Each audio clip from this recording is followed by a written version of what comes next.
The fear began long before the flames were even lit. People in Kilkenny whispered her name with dread. They wanted her burned alive.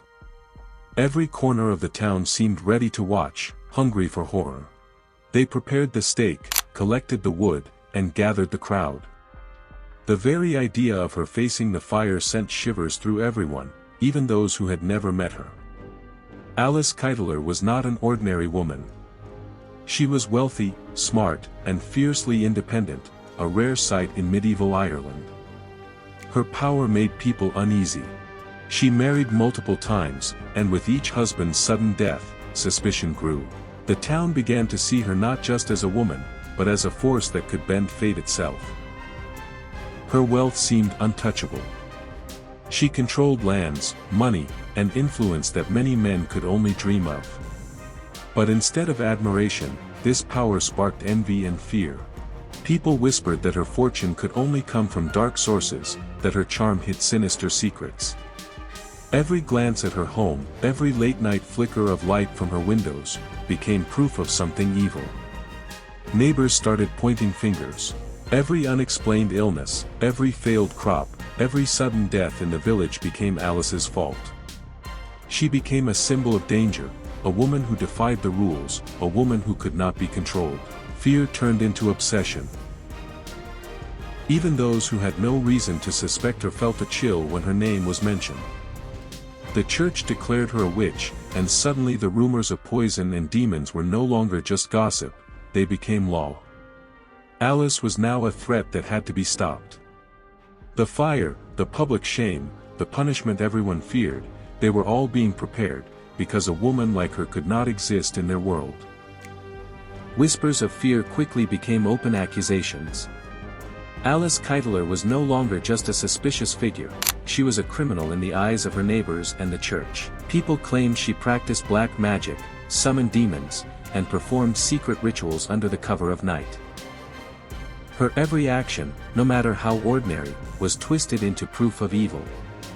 The rumors grew darker with each telling. Some said she made potions to kill her husbands. Others whispered that she could curse anyone who crossed her, causing sickness, pain, or death. Children claimed to see strange figures in her home. Even animals were said to behave oddly around her, cats hissing, dogs refusing to enter her yard. The church fueled the fear. Witchcraft was considered a crime against God, punishable by death. Bishop Richard de Ladrede insisted that Alice had made a pact with the devil. Every accusation sounded worse than the last, invoking spirits, offering sacrifices, and using magic to bend life and death. The town's anger and paranoia grew. People no longer just feared Alice, they wanted her punished. The accusations were enough to convince authorities that she was dangerous, and soon, arrest orders were being written. The fire that everyone dreaded was not far away. The dark whispers, once shadows behind closed doors, had become a storm that threatened to consume anyone connected to her. The church did not wait for chance or rumor. Bishop Richard de Ladrede made it his personal mission to destroy Alice Kyteler. He saw her wealth, her independence, and her reputation as a threat to the church's authority. In his eyes, she was not just a sinner, she was an enemy, a living example of defiance that could not be tolerated. He gathered witnesses, twisted their testimonies, and hunted for proof of witchcraft. Every accusation, no matter how small, was magnified. Even loyal servants were interrogated and threatened. The bishop's obsession was relentless. To him, capturing Alice was not about justice. It was about making an example. Orders were issued. Arrest was inevitable. But Alice, clever and cautious, slipped through their grasp. She disappeared from the eyes of her enemies, leaving only fear and suspicion behind. Her escape, however, did not end the hunt, it shifted the danger onto those closest to her. Her servant, Petronilla de Meath, was left exposed. She became the target of interrogation and torture. Every accusation Alice had faced now landed on Petronilla. And the fire that everyone dreaded, the ultimate punishment, was waiting. The stakes were no longer rumors or whispers. They were real, and they were deadly. Alice escaped, but her servant, Petronilla de Meath, was not so lucky. She was captured and dragged into a world of pain designed to break both body and spirit. Torture was not meant to punish, it was meant to force confessions, to satisfy the church's need for proof, and to terrify the entire town.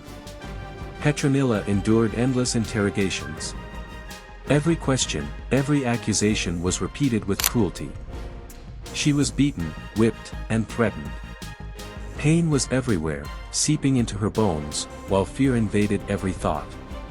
In the end, she confessed to things that may have never happened. She admitted to serving demons, helping Alice in rituals, and performing acts so dark the townspeople shivered just hearing them. These confessions, obtained through relentless pain, became the foundation for her death sentence.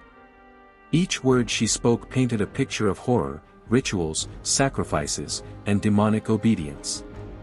The more she confessed, the more the fear spread through Kilkenny. People whispered of flames, of public shame, and of a punishment so merciless it would mark history.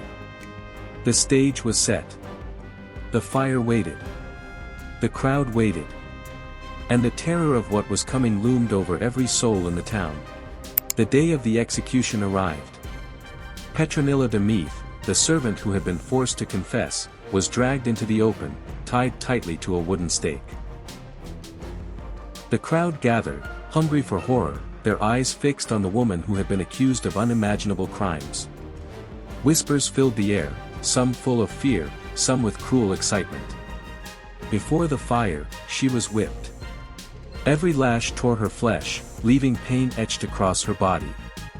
The punishment was meant to humiliate and break her further, to remind the spectators that cruelty was the law of the day.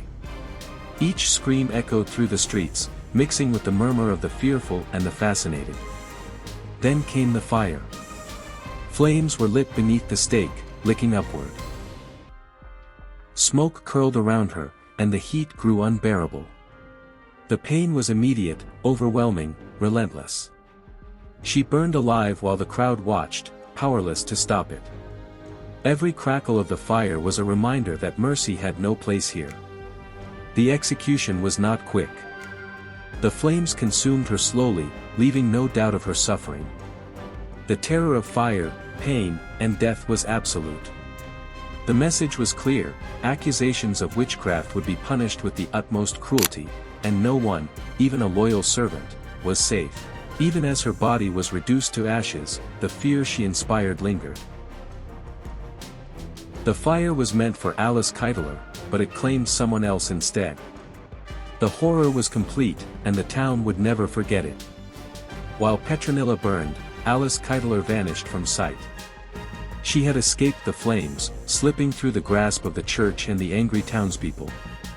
Her enemies had been obsessed with destroying her, but their cruelty had fallen on someone else. The fire that was meant for Alice claimed her servant instead, a grim warning to anyone who dared to defy authority. Alice's escape left a haunting shadow over Kilkenny. People whispered that she had made a pact with dark forces, that her magic had allowed her to vanish from death itself. Her wealth, her power, and her cunning ensured she would never face the stake, but the fear she inspired lingered. The execution did more than punish one woman, it spread terror. Anyone could be accused, anyone could suffer. The town had seen the flames, heard the screams, and understood the cost of suspicion. The cruelty of the church, the obsession of those in power, and the brutality of the execution left a mark that would never fade. In the end, Alice Kyteler lived, but the world she left behind was scarred. The fire had burned, the screams had echoed, and the lesson was clear: in a time ruled by fear and superstition, power could be deadly, and innocence was no shield against cruelty. The darkness of the day remained long after the ashes cooled.